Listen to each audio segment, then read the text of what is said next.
Let me tell you about a morning in the fall of 1979, down in Floyd County, Virginia, where the Little River runs cold and quick off the Blue Ridge. It was the middle of October, one of those bright, hard mornings when the frost lies white in the shadows, and the mist comes up off the water like the river is breathing. And on the bank of that river, leaning out over it the way an old man leans over a cane, stood a mill that everybody in the county had agreed was dead. Now here's what you need to understand. That mill had not turned a stone in 50 years, and folks had long stopped seeing it at all. The man who bought it was named Harlan Pruitt, and if you passed him on the road in the town of Floyd, you would not have looked at him twice. He was 54 years old that autumn, lean and quiet, with big square hands and a way of standing back at the edge of a room.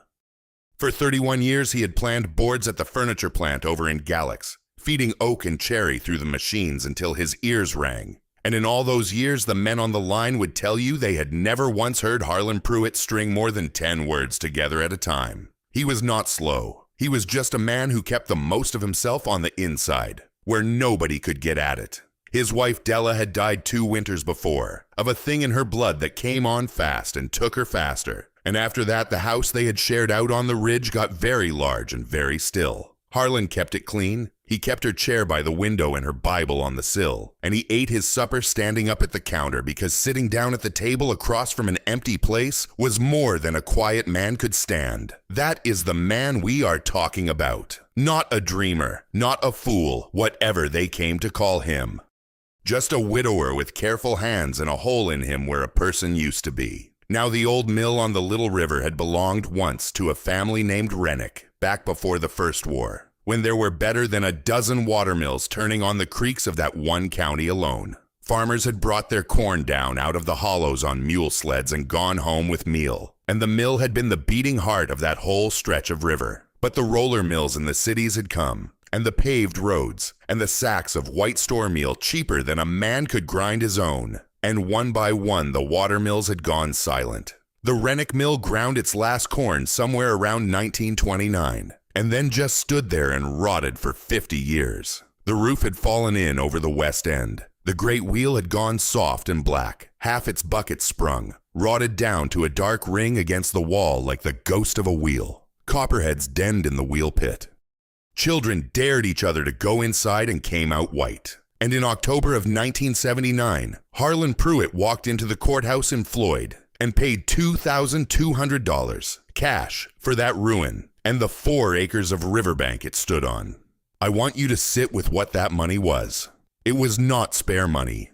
There was no such thing in Harlan's life. That was the money he and Della had saved, $1 and $2 at a time across better than 20 years. For a screened porch they always meant to build on the back of the house so they could sit out of an evening and watch the light go off the ridge. They never built it. She got sick, and then she was gone, and the porch money sat in a coffee can on the top shelf of the closet. Harlan took it down, counted it out on the kitchen table by the light of her window, and carried it to the courthouse and bought a dead mill with it. He could not have told you why in words. But he knew. The way you know a thing in your chest before your head catches up, that he could not sit in that still house one more winter and stay a whole man. Well, you can imagine how that news traveled. It was down at the feed store by noon and all over the county by dark. Down at the feed store, the men leaned on the counter and laughed until they had to wipe their eyes. Old Harlan Pruitt bought the Rennick ruin, paid good money for it. What in the round world does a furniture plant hand know about a watermill? Nothing, was the answer, and everybody knew it. One of them said Harlan had finally thrown his money straight in the river, and at least the river would carry it somewhere useful. Another said the Copperheads had bought themselves a landlord. The clerk at the courthouse, a smooth young fellow with a class ring, had asked Harlan right across the counter, with a little smile, whether he was fixing to grind fog, on account of that was the only crop that mill would ever raise again. And the men who heard about that line repeated it for weeks. Grind fog. They thought it was about the finest thing anybody had ever said. His own neighbors were kinder to his face and just as sure behind his back. Grief does strange things to a man, they told each other, nodding. Losing Della had knocked something loose in him, poor soul. Buying a 50-year ruin with the porch money. It was a sad thing to watch a steady man come apart so slow. Some of them meant it gently. It landed the same. Not one soul in Floyd County that October believed that Harlan Pruitt would ever grind a single cup of meal on the Little River. Not one. They had all already decided how this story ended, and they had decided it ended with a foolish old man and an empty coffee can and a laugh at the feed store. Harlan heard all of it. A quiet man hears everything. That is the thing people forget about quiet men. He heard the fog joke, and he heard the pity, and he did not answer any of it, because he had never in his life won an argument with his mouth, and he was not going to start now. Instead, on the first cold night after the papers were signed, he carried a kerosene lantern and 2 wool blankets and a hard-backed notebook down the river road to the leaning mill. He swept a corner of the old grinding floor clear of 50 years of leaves and mouse nests. He set the lantern on the great cracked Hearst frame where the stones had once sat, and he lay down there on the boards under the hole in the roof where he could see 3 cold stars, and he did not sleep. He lay awake with the river talking under him all night long, running the same way it had run when the wheel was young, and by the gray of morning he had covered 4 pages of that notebook in his small square hand. And that is where this story really begins. A watermill of that kind runs on what millwrights call an overshot wheel, and it is a quietly brilliant machine. Water is carried along a wooden trough, the head race, and dropped into buckets at the very top of a tall wheel. So the sheer weight of the falling water turns it, using gravity rather than mere current. On a mountain stream with good fall but little volume, like the creeks of the Blue Ridge, the overshot wheel could wring power out of a surprisingly small flow. A single steady stream no wider than a man could turn stones that fed a whole community, which is why, for more than a century, nearly every hollow in Appalachia had a mill of its own. Now here is the part that the men at the feed store never saw, because it happened alone, in the cold, where nobody was keeping score. A man who has never rebuilt a watermill does not know how to rebuild a watermill, and Harlan Pruitt was honest enough with himself to start from that. So he started where a quiet man starts, which is by learning. The county library in Floyd had exactly 1 book on the subject, a brittle old thing with a cracked green spine, and Harlan checked it out and kept it so long they finally just let him keep it. He read it at the kitchen table at night until he could have recited it. Then he found, in the back of a milling supply catalog, the name of an old millwright down in the hills of Tennessee, a man named Osborne who had helped restore 2 working mills in his life, and Harlan began to write him letters, long ones, for Harlan. He would sketch a piece of the rotted gearing in pencil and mail the sketch away, and wait 2 weeks for an answer. And when the answer came, he read it standing at the mailbox. That is how he learned. By book, and by letter, and by lying on his back in the wheel pit with a lantern, tracing the shape of a thing with his fingers where his eyes could not reach. The great wheel he rebuilt bucket by bucket. He found that the old wheel was 15 feet across, and where the buckets had rotted away, he could still read their angle in the sound wood that remained. So he cut new ones from white oak, the same wood the Rennick men had used, because white oak swells tight in water and will not rot for a lifetime. He shaped each bucket by hand in the cold shed, 100 of them and more, and he numbered them and set them in 1 at a time. He cut a new head race, the long wooden trough that carries the water to the top of the wheel, splitting and dressing the timber himself. And where the stone wall of the mill had tumbled into the river, he did not buy new block. He waded into the shallows and carried the mill's own fallen granite back up the bank, stone by stone. The same stones Rennick hands had laid 100 years before, and he set them back into the wall with fresh mortar. Some of those stones weighed as much as he did. He was 54. He carried them anyway, all through the winter of 1979 and into 1980, his breath smoking, the river ice building white along the margins. And it did not go smoothly. I want to be honest with you about that, because the feed store was not entirely wrong that a man can want a thing badly and still fail at it. The first hard failure came in February. Harlan had the wheel patched and hung, and one bitter morning he decided to test it, and he opened the little gate and let a thin run of water into the head race. The wheel creaked and shuddered, and for 1 glorious second, it moved. Then it bound up hard against the wall, because a green millwright had set the axle a hair out of true, and one of the new white oak buckets caught and cracked clean across with a sound like a gunshot. Worse, the water he had let in had nowhere to go. and it backed up and flooded the wheel pit and froze there overnight into a foot of black ice. It took him 9 days to chop it out and find the mistake. 9 days, in February, alone.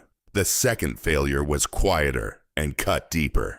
By early spring, he had the wheel true and turning, and he thought the hard part was behind him, and he carried down a sack of corn to grind the first meal. He fed it in between the two great French boer millstones the Rennicks had left in place, and the mill gave him back not meal, but a warm, gummy paste, corn crushed and smeared, useless, spoiling almost before it left the stones. Harlan ground a second batch and got the same.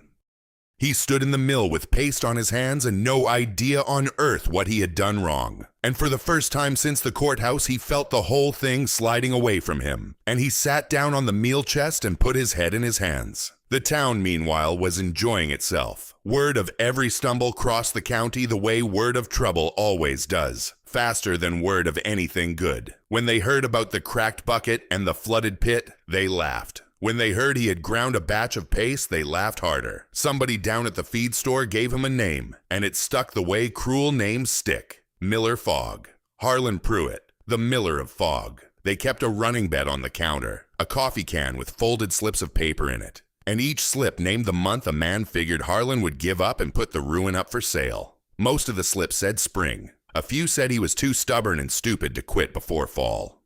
And one morning Harlan came down the river road and found, hung on the door of his mill, a brand new store sack of yellow cornmeal from the grocery, with a bow tied around it, left there in the night by somebody who thought it was about the funniest thing in the world. "Save yourself the trouble," the joke said. Harlan took it down, and he did not throw it in the river, though he wanted to. He set it on the shelf. He would need, later, to remember exactly how this had felt. He came very close, that spring, to being what they said he was. What saved him was an old man and a fence. There was a man in that country named Vester Combs, past 80 then, bent nearly double, who as a boy of 10 or 11 had carried corn to the Rennick mill on a mule, and had watched the old miller work. Vester still walked the river road most days for his health, slow as weather. And one gray morning he stopped at Harlan's fence and stood watching him wrestle with the useless stones through the open door. Harlan expected another joke. Instead, the old man worked his mouth a while and looked at the two great boar stones and said, in a voice like dry leaves, "Them stones is glazed slick. Won't cut nothin' till they're dressed." And Harlan straightened up, his heart going, and started to ask how a man dressed a millstone. But Vester Combs had already turned and started back up the road, slow and stooped, and he did not look back, and he did not say one word more. He left the single most important thing Harlan needed hanging in the cold morning air, and he took the answer home with him. The heart of any gristmill is its pair of stones, and the best of them were cut from a French freshwater quartz called boer, or burr, so hard and full of tiny cavities that millers imported it across the ocean at great cost. Only the top stone, the runner, turns. The bottom stone, the bed, stays still, and the grain is ground in the whisker-thin gap between them. But the faces are not flat. They are cut with shallow grooves, called furrows, that scissor past one another to shear the grain, and, just as important, to carry the fresh meal outward before the friction can scorch it. Those furrows wear smooth with use, and a smooth stone only crushes. Recutting them by hand is a craft called dressing the stone, and it is nearly a lost one. And this is the part that matters, so stay with me. A lesser man, or a prouder one, would have let Vester Combs walk away and figured it out alone. Harlan Pruitt swallowed his shyness, which for him was no small thing, and the next morning he walked up the river road and knocked on Vester Combs's door. He stood there with his hat in his hands and asked the old man, plainly, if he would teach him to dress a stone. And Vester Combs looked at him a long moment, this quiet furniture plant hand the whole county was laughing at. And something in the old man's face changed, because he had been waiting the better part of 70 years for somebody to ask him that question, and nobody ever had. So Vester came down to the mill, slow and stooped, day after day that spring, and he taught Harlan the old craft with his own hands. He showed him how to lift the runner stone, all 1,400 pounds of it, and turn it over on its back so its face looked at the sky. He showed him how to lay a red oxide paint on a wooden staff and rub it across the stone to find the high spots. the way a machinist finds high spots on steel, and how to chip those high places down until the whole face bore true.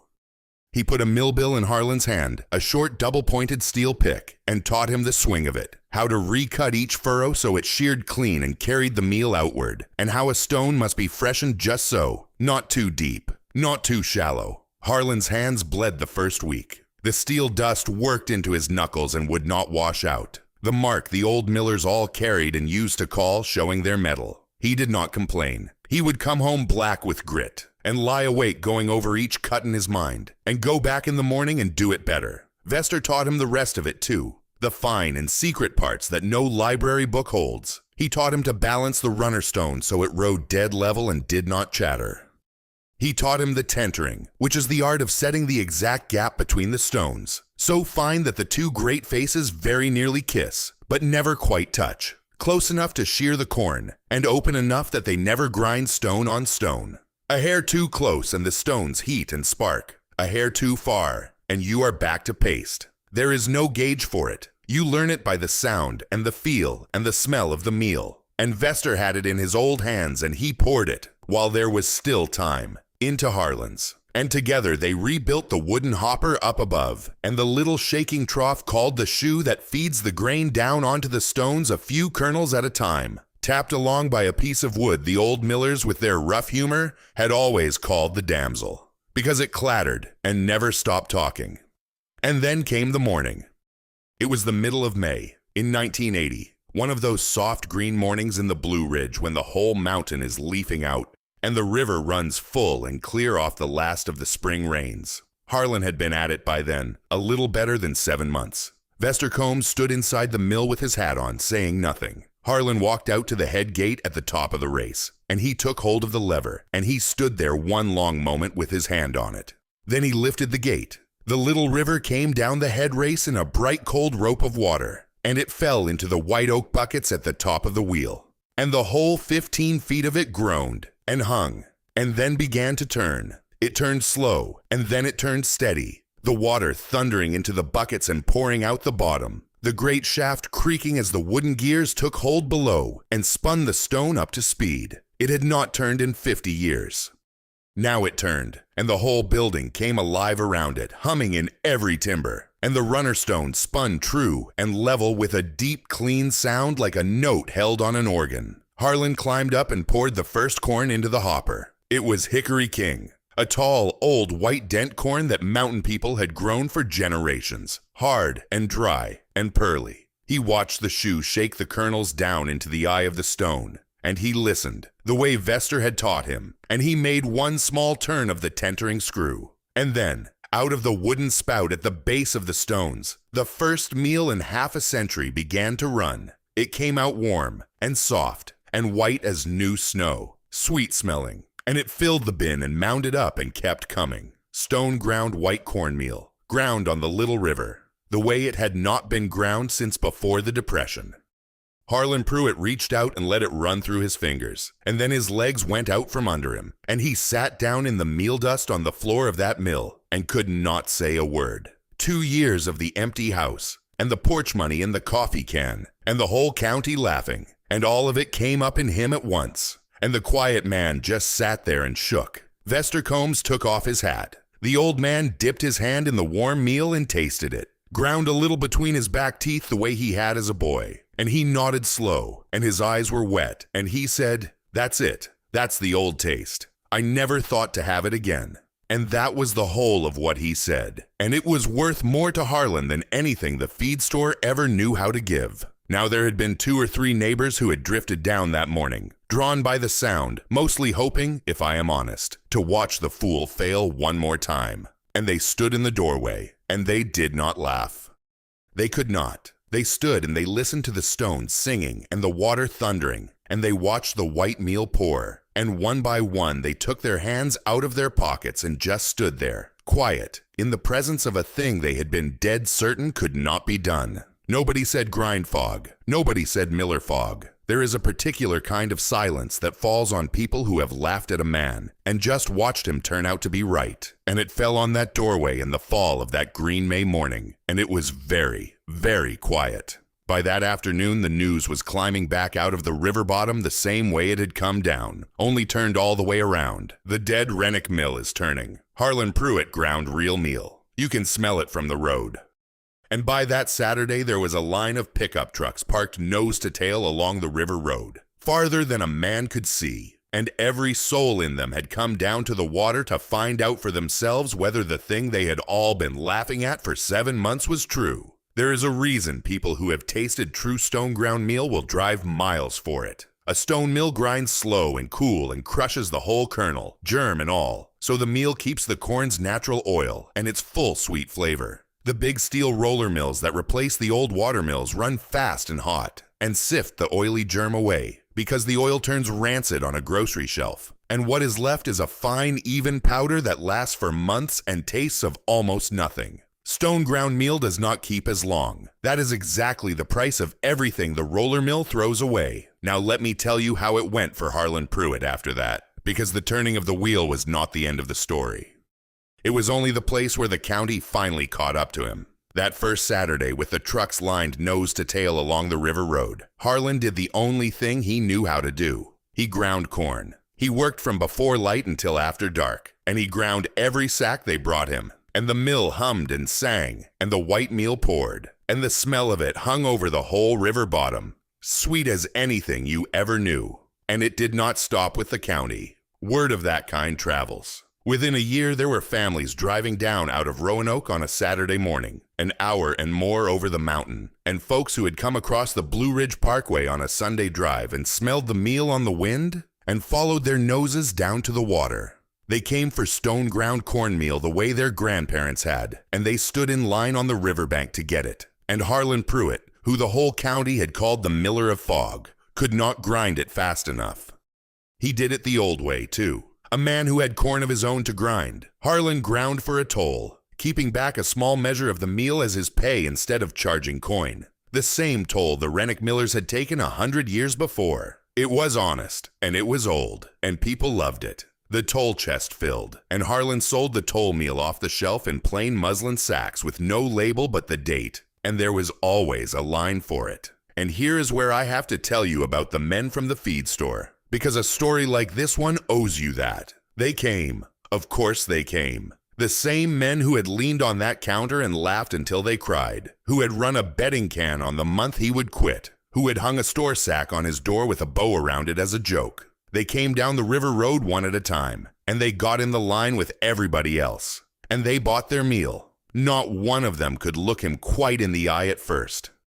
The young courthouse clerk with the class ring, the one who had asked Harlan across the counter whether he meant to grind fog. That clerk drove down one Saturday and stood in that line for the better part of an hour. And when he got to the front, he opened his mouth and could not find the joke anywhere in it. He just asked, quiet, for 5 pounds of meal. And Harlan Pruitt, who had heard every word of every laugh, weighed it out and handed it over and said, mild as milk. Come again. That was all. He never once threw a single one of those old jokes back in a single one of their faces. He did not have to. The wheel was turning behind him, and it said everything a man could ever need to say. But do not go thinking the money changed him, because it did not. And that is the truest part of all of this. Harlan kept his prices plain and fair. So plain that people told him he was a fool the other direction now, leaving money on the table. He would not raise them. And the widows of that county, the old women living alone the way he lived alone, Harlan ground their corn and would not take a cent, nor a toll from a one of them. He would fill their sacks and set them in the truck and wave off the money. And if they pressed him, he would only say it was what Della would have wanted, and leave it at that. He let the children come too. On a grinding day, there were always 3 or 4 of them hanging in the doorway, and Harlan would lift them up so they could see the water pour into the buckets, and he would lay their small hands flat on the trembling stone and watch their eyes go wide at the deep live hum of it. He remembered, I think, what it was to have a still and empty house, and he had decided that this one, at least, was going to be full of noise. Vester Combs lived long enough to see it, which was a mercy. The old man came down to the mill nearly every grinding day for the 2 good years he had left, and he would sit in a cane chair in the corner in the meal dust and the noise and watch Harlan work. And now and again he would rouse himself to pass along one more scrap of the old craft. some last secret of the stones he had been carrying alone since he was a boy. They became, those two, about the closest of friends, the quiet widower and the bent old man, bound together by a wheel and a pair of French stones and a thing they had brought back from the dead with their 4 hands. When Vester passed in the winter, Harlan took a chisel up the ladder to the great head beam that carried the whole weight of the works, and he cut the old man's name into the oak, deep, where it would ride above the turning stones as long as the mill stood. He never told anybody he had done it. It was not for anybody. It was for the beam, and for Vester, and for the truth. I asked you at the start to sit with what that porch money was, and what it cost a quiet man to carry it to the courthouse and buy a ruin the whole county was laughing at. So I will let Harlan Pruitt tell you himself what he made of all of it, because he did finally say it out loud, once, to a young fellow from the Roanoke paper who drove down to write the story up, and asked him what he had learned. Harlan wiped the meal off his hands, and he looked out the door at the wheel turning in the river light, and he thought about it a good while, the way he thought about everything. And then he said it plain. "A thing ain't dead just because it's stopped," he said. "That mill sat here 50 years and everybody walked right past it and called it gone. But it wasn't gone. It was just waiting on somebody with patience enough to turn it again. Same as anything, same as a person." And that was all he said, and it was the truest thing anybody ever printed in that paper.